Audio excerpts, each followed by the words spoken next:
the history we know about the Second World War is very skewed in one way, and we wanted to offer a different perspective.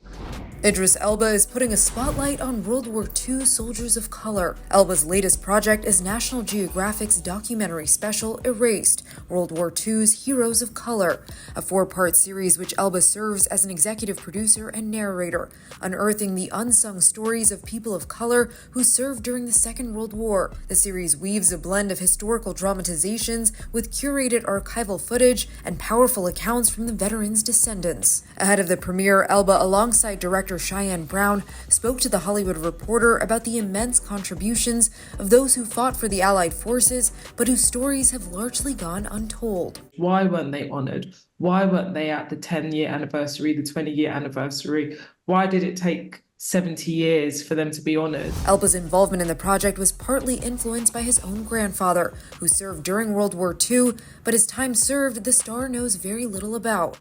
You mentioned that you were inspired to tell the story through your grandfather. My granddad was born and raised in Kansas City, from what we understand, ended up in the Second World War, did not go back to the States, and ended up in Africa where he had a family.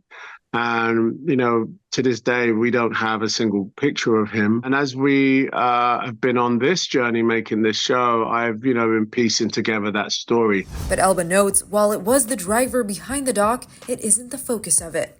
It isn't about me, and war isn't a thing to be glorified. But ultimately, a history maketh man. The history we know about the Second World War is very skewed in one way, and we wanted to offer a different perspective. Each episode focuses on different extraordinary heroes, from a 16-year-old New Yorker to an aristocrat from India. Elba shared one of the most interesting things he personally learned from the documentary. There was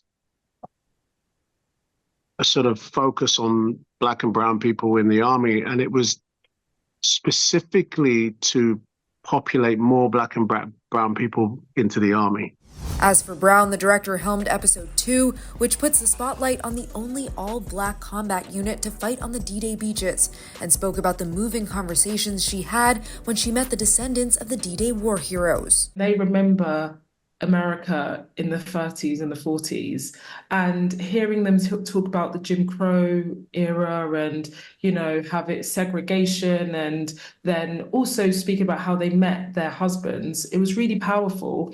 Stephen Woodson, it was the first time he went to Normandy. So we traveled with him from the States to France, and we were on the D-Day beaches. Quite emotional as well, which, is understandable, and I think it comes across, a lot in the film. There's a lot of emotion. Erased, World War II's Heroes of Color premiered on National Geographic and is currently streaming on Disney Plus and Hulu. For the latest entertainment news and updates, keep watching The Hollywood Reporter News.